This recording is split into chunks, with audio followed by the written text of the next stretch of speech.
Diqqat qiling, bu xabar har bir xonadon, har bir oila, har bir tadbirkor va har oy chiroq puli to'laydigan har bir inson uchun juda muhim.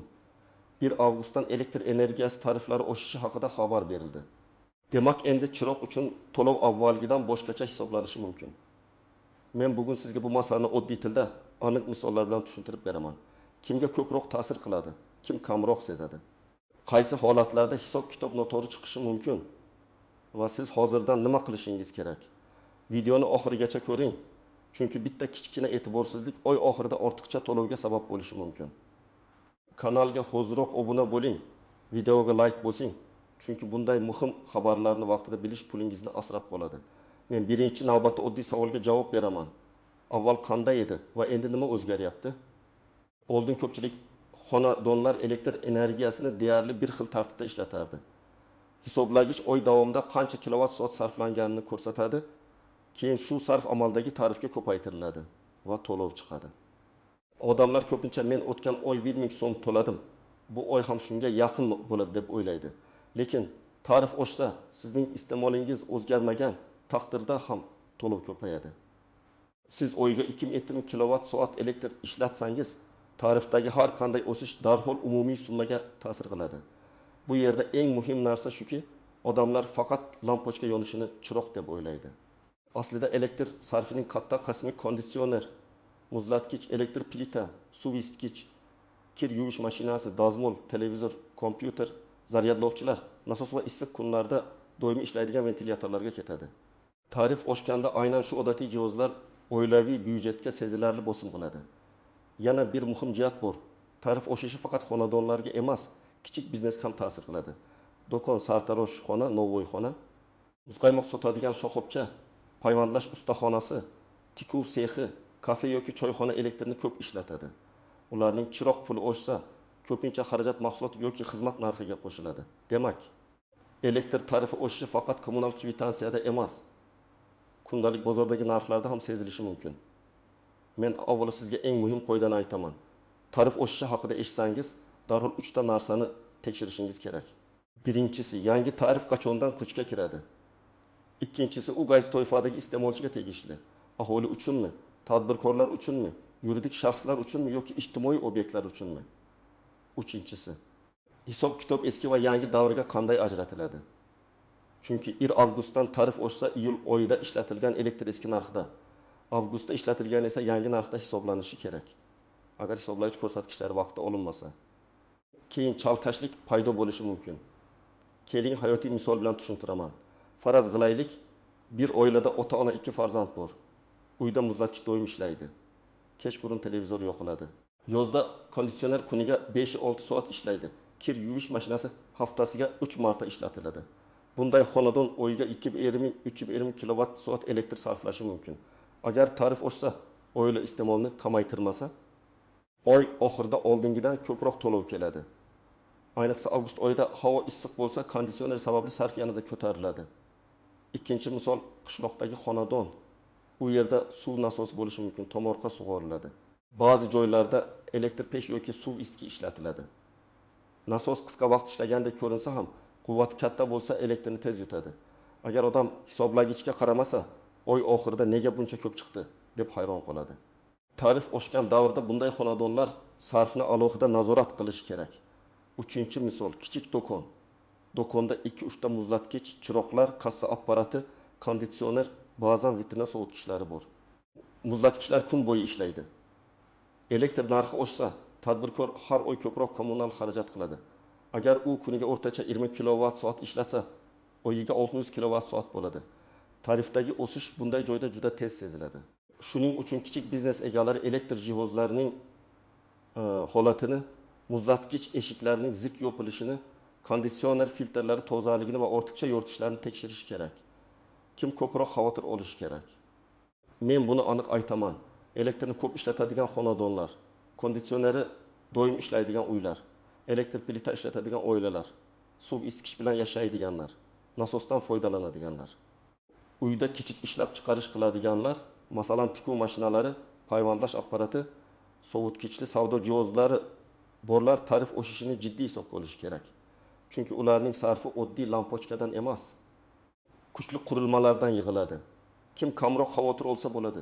Agar sizning uyingizda elektr iste'moli past bo'lsa, masalan faqat yoritish, muzlatkich, telefon zaryadlash, televizor va ba'zan kir yuvish mashinasi ishlatilsa, o'shish seziladi. Lekin juda keskin bo'lmasligi mumkin. Lekin bu umuman e'tibor bermaslik kerak degani emas. Chunki o'z sarf qiladigan odam ham hisoblagichni nazorat qilmasa, noto'g'ri hisob kitob yoki eski qarz sabab kutilmagan summa ko'rishi mumkin. Men yana bir muhim sababni tushuntirib o'taman. Nega umuman tariflar oshiriladi? Odatda elektr energiyasi tizimida ishlab chiqarish, uzatish, taqsimlash, tarmoqlarni ta'mirlash, transformatorlarni yangilash, yo'g'otishlarni kamaytirish, yangi quvvatlar qurish kabi katta xarajatlar bor. Elektr faqat stansiyada ishlab chiqarilib, uyga kelib qolmaydi. U uzoq tarmoqdan o'tadi. Podstansiyalar, simlar, hisoblagichlar, dispetcherlik tizimlari orqali yetib keladi. Tizim eskirsa avariyalar ko'payadi. Avariyalar ko'paysa chiroq o'chadi, ishlab chiqarish to'xtaydi, odamlar norozilik bildiradi. Shuning uchun tariflar ko'pincha energetika tizimini saqlash va yangilash zarurati bilan izohlanadi. Lekin iste'molchi sifatida sizning vazifangiz boshqa. Siz yangi narxni bilishingiz, qancha ishlatayotganingizni nazorat qilishingiz va ortiqcha to'lovdan himoyalanishingiz kerak. Endi eng ko'p chalkashlik bo'ladigan joylarni tushuntiraman. Birinchi nozik jihat. Tarif o'zgargan sanada hisoblagich ko'rsatkichi muhim. Agar 1 avgustdan yangi tarif kuchga kirsa, 31 iyul oxiridagi yoki 1 avgust boshidagi ko'rsatkich alohida ahamiyatga ega bo'ladi. Nega? Chunki shu ko'rsatkichgacha bo'lgan sarf eski tarifda. Undan keyingi sarf yangi tarifda hisoblanishi kerak. Agar ko'rsatkich avtomatik tizim orqali olinadigan bo'lsa ham, siz o'zingiz rasmga olib qo'ying. Rasmda sana va hisoblagich raqami ko'rinib tursa, keyin bahs bo'lsa, dalil bo'ladi. Ikkinchi nozik jihat, qarz bilan yangi sarfni aralashtirib yubormang. Ba'zan odamga katta summa chiqadi va u tarif oshgani uchun shuncha bo'lib ketdi deb o'ylaydi. Aslida u summaning ichida oldingi oy qarzi penya. Hisoblagich ko'rsatkichidagi tuzatish, balansdagi minus yoki avval noto'g'ri kiritilgan ma'lumot ham bo'lishi mumkin. Shuning uchun to'lovni ko'rganingizda faqat umumiy summaga qaramang. Sarflangan kilovat soat, tarif, eski qarz, joriy hisob, to'lov sanasi va abonent raqamini alohida tekshiring. Uchinchi nozik jihat, hisoblagich nosoz bo'lsa yoki ko'rsatkich noto'g'ri o'qilsa, tarif oshgan davrda muammo yanada qimmatga tushadi. Masalan, hisoblagich eski, plombasi shubhali, displeyi xira, ko'rsatkich sakrab turadi yoki siz kiritgan ko'rsatkich tizimdagi ko'rsatkichdan farq qiladi. Bunday vaziyatda darhol hududiy elektr tarmoqlari bo'limiga murojaat qilish kerak. Keyin ko'ramiz deb yurish tavakkal. Chunki vaqt o'tgan sari qaysi davrda qancha sarf bo'lganini isbotlash qiyinlashadi. To'rtinchi nozik jihat, imtiyozlar va kompensatsiyalar masalasi. Ayrim ijtimoiy himoyaga muhtoj oilalar, nogironligi bo'lgan shaxslar, kam ta'minlangan oilalar yoki maxsus toifadagi fuqarolar uchun davlat tomonidan yordam, kompensatsiya yoki alohida tartib bo'lishi mumkin. Lekin bunday narsalar avtomatik ham, hujjat asosida ham bo'lishi mumkin. Men tomoshabinlarga doim aytaman, agar sizda ijtimoiy himoya maqomi bo'lsa, mahalla ijtimoiy himoya bo'limi yoki tegishli xizmatlardan aniq ma'lumot oling. Qo'shnimga berishibdi, menga ham tushadi deb kutib o'tirmang. Har bir holatda ro'yxat, hujjat va tizimdagi ma'lumot muhim. 5-nozik jihat ijarada yashovchilar. Juda ko'p odamlar ijarada turadi va chiroq puli masalasida uy egasi bilan kelishmovchilikka duch keladi. Tarif oshganda bu masala yanada sezgir bo'ladi. Agar siz ijarachi bo'lsangiz, 1 avgust holatiga hisoblagich ko'rsatkichini uy egasi bilan birga rasmga oling. To'lov kimning zimmasida? Qarz oldindan bormi? Yangi tarif bo'yicha qanday hisoblanadi? Bularni yozma ravishda aniqlab qo'ying. Oddiy telegram xabari ham keyin dalil bo'lishi mumkin. Aks holda eski qarz sizga yuklanishi yoki siz ishlatmagan elektr uchun pul so'ralishi mumkin. 6-nozik jihat, ko'p xonadonli uylar va umumiy joylar, podyezd yoritilishi, lift, nasos, domofon, umumiy texnik jihozlar bo'lsa, ularning elektr sarfi ham bor. Tarif oshsa boshqaruv kompaniyasi yoki shirkat hisob kitobida ham o'zgarish bo'lishi mumkin. Bu yerda ham shaffoflik muhim. Aholi umumiy hisoblagich ko'rsatkichi, sarf va taqsimot qanday qilinayotganini so'rashga haqli. Umumiy xarajat oshdi degan gap yetarli emas, raqam bo'lishi kerak. 7-nozik jihat, to'lov ilovalari va bank tizimlarida kechikish. Ba'zan tarif o'zgargan kuni yoki undan keyingi bir necha kun ichida ayrim ilovalarda ma'lumot kech yangilanishi mumkin. Siz to'lov qilmoqchi bo'lasiz, lekin tizimdagi summa hali yangilanmagan yoki qarz boshqacha ko'rinadi. Shoshilib noto'g'ri abonentga pul o'tkazmang. Abonent raqamini, manzilni, FAShni tekshiring. To'lov chekini saqlang. Agar to'lov ko'rinmasa, bank yoki elektr ta'minoti tashkilotiga chek bilan murojaat qiling. Endi eng kerakli qismga o'taman. Siz hozir nima qilishingiz kerak? Men buni bosqichma-bosqich aytaman. Birinchi qadam, hisoblash ko'rsatkichini yozib oling va rasmga tushiring. Ayniqsa tarif o'zgarishi arafasida bu juda muhim. Rasmda hisoblash raqami, ko'rsatkich va imkon bo'lsa sana ko'rinsin. Agar hisoblagich tashqarida bo'lsa, xavfsizlikka rioya qiling. Plombaga tegmang, qopqoqni ochmang. Faqat ko'rinib turgan ko'rsatkichni suratga oling. Ikkinchi qadam, oxirgi 36 oylik iste'molingizni solishtiring. Masalan, aprel, may, iyul oylarida qancha kilovat soat ishlatgansiz? Agar iyulda 2 kilovat, avgustda birdan darvaqim kilovat chiqsa, sababini izlash kerak. Bu konditsioner bo'lishi mumkin. Nasos suv isitgich bo'lishi mumkin. Muzlatkich motorining doim ishlashi bo'lishi mumkin. Yoki hisob-kitob xatosi bo'lishi mumkin. Raqamlarni bilmasdan muammoni topib bo'lmaydi. Uchinchi qadam, eng ko'p elektr yutadigan jihozlarni aniqlang. Konditsioner, elektr plita, suv isitgich, dazmol isitgich, nasos, eski muzlatkich va kir yuvish mashinasi asosiy iste'molchilardir. Masalan, 2 kilovat quvvatli suv isitgich kuniga 2 soat ishlasa, bir kunda 4 kilovat soat oyga 1020 kilovat soat sarflaydi. Konditsioner kuniga 6 soat ishlasa, modeliga qarab oyga juda katta sarf beradi. Shuning uchun men faqat bitta qurilma ishlataman degan gap ko'pincha aldamchi bo'ladi. 4-qadam. Elektrni tejashni faqat chiroqni o'chirishdan boshlamang, katta qurilmalardan boshlang. Konditsionerni 18 darajaga emas, 24-26 darajaga qo'yish sarfni kamaytiradi. Filtrni tozalash kerak, chunki kir filtr motorni ko'proq ishlatadi. Muzlatkich eshigi zik yopilishini tekshiring. Ishiga issiq ovqat qo'ymang. Orqa panjarasini changdan tozalang. Suv isitgichni kun bo'yi yoqib qo'ymang, kerakli paytda ishlating. Dazmolni 1-2 dona kiyim uchun har safar qizdirmasdan kiyimlarni yig'ib bir marta dazmollash ham farq qiladi. 5-qadam, agar summa noto'g'ri ko'rinsa, shikoyatni to'g'ri yozing.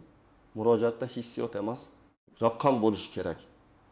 Abonent raqamingizni yozing, manzilingizni ko'rsating, hisoblagich raqamini kiriting, qaysi sanada qaysi ko'rsatish bo'lganini yozing, oxirgi to'lov cheklarini ilova qiling, hisoblagich suratini qo'shing. Matn taxminan shunday bo'lishi mumkin. Men falon manzilda yashovchi abonentman. 1 avgust holatiga hisoblagich ko'rsatkichi falon edi. Tizimda ko'rsatilgan qarz yoki sarf mening hisob kitobimga mos kelmayapti. Hisob kitobni qayta tekshirib, eski va yangi tarif bo'yicha ajratib berishingizni so'rayman. Mana shunday aniq murojaatga javob olish osonroq bo'ladi. 6-qadam, qayerga murojaat qilishni biling. Avvalo hududiy elektr tarmoqlari bo'limiga yoki rasmiy kol markaziga murojaat qiling. Shuningdek, rasmiy mobil ilov va shaxsiy kabinet, MyKo'z portali yoki kommunal to'lov tizimlari orqali ma'lumot tekshirish mumkin. Agar masala hal bo'lmasa, yozma murojaat qoldiring va ro'yxatdan o'tgan raqamini saqlang. Og'zaki gaplashib chiqib ketish ko'pincha natija bermaydi. Yozma murojaat esa muddat, javobgarlik va tekshiruvni talab qiladi. 7-qadam. Hujjatlarni tayyor tuting. Sizga pasport yoki ID karta ma'lumotlari, abonent raqami, uy hujjati yoki ijara shartnomasi, oxirgi to'lov cheklari, hisoblagich surati, agar imtiyoz bo'lsa tasdiqlovchi hujjatlar kerak bo'lishi mumkin. Agar siz uy egasi bo'lmasangiz, lekin to'lovni siz qilayotgan bo'lsangiz, uy egasi bilan kelishuvni aniqlang. Ayniqsa ijarachilar bu masalada e'tiborli bo'lishi kerak. 8-qadam, oilaviy nazorat jadvali tuzing. Bu murakkab narsa emas. Har oyning sanasi hisoblagich ko'rsatkichini yozing. Masalan, 1 avgustda 1520, 1 sentyabrda 1520 bo'lsa, oy davomida 300 kilovat soat sarflangansiz. Keyin to'lovdagi kilovat bilan solishtiring. Agar katta farq bo'lsa, darhol tekshiring. Men har bir oilaga shuni tavsiya qilaman. Chunki bu odat bir necha oy ichida qaysi jihoz qancha ta'sir qilayotganini ko'rsatadi. 9-qadam. Bolalar va uy a'zolari bilan kelishib oling. Tejash faqat bitta odamning vazifasi bo'lsa, natija bo'lmaydi. Kimdir konditsionerni yoqib, derazani ochiq qoldiradi. Kimdir televizorni fon uchun kun bo'yi ishlatadi. Kimdir zaryadlovchini rozetkada qoldiradi. Har biri kichikdek ko'rinadi, lekin oy oxirida yig'iladi. Uyda oddiy qoida bo'lsin. Xonadan chiqsang chiroqni o'chir. Konditsioner ishlasa deraza yopiq bo'lsin. kerak bo'lmagan qurilma tarmoqdan uzilsin. 10-qadam. Tarif bo'yicha yangilikni faqat rasmiy manbadan tekshiring. Telegramdagi sarlavha, qo'shning gapi yoki eski suratga ishonib qaror qilmang. Tarif miqdori, kuchga kirish sanasi, toifalar va imtiyozlar bo'yicha eng ishonchli ma'lumot rasmiy tashkilotlar e'lonida bo'ladi. Agar kimdir hamma uchun bir xil bo'libdi desa ham, siz o'zingiz tekshiring. Chunki ba'zan aholi, biznes, byudjet tashkiloti va boshqa toifalarda hisob-kitob farq qiladi. Yana bir narsani alohida aytaman. Elektrni tejash degani yashash sifatini yomonlashtirish degani emas. Bu aqlli foydalanish degani. Masalan, kunduzgi issiqda quyosh tushadigan derazaga parda tutish konditsioner yukini kamaytiradi. LED lampalarga o'tish yoritish sarfini pasaytiradi. Eski muzlatgich juda ko'p elektr yutayotgan bo'lsa, uni ta'mirlash yoki almashtirish uzoq muddatda foyda beradi. Suv isitgichning termostatini to'g'ri sozlash ham katta farq qiladi. Har bir qaror kichik ko'rinadi, lekin tarif oshgan paytda bu kichik qarorlar pulga aylanadi. Demak, 1 avgustdan chiroq tariflari oshishi haqidagi xabar hammamiz uchun muhim.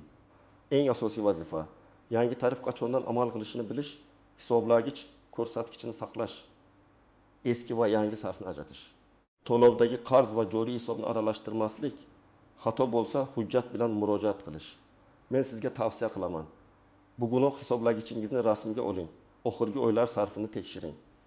Eng ko'p elektr yutadigan jihozlarni nazorat qiling va rasmiy manbalardan ma'lumot oling. Sizningcha tarif oshishi oilaviy byudjetga qanchalik ta'sir qiladi? Izohlarda yozib qoldiring. Oyiga o'rtacha qancha chiroq puli to'laysiz va yangi narx sizga og'irlik qiladimi? Videoga like bosing, kanalga obuna bo'ling va yaqinlaringizga ham yuboring. Chunki bu ma'lumot har bir xonadonga kerak.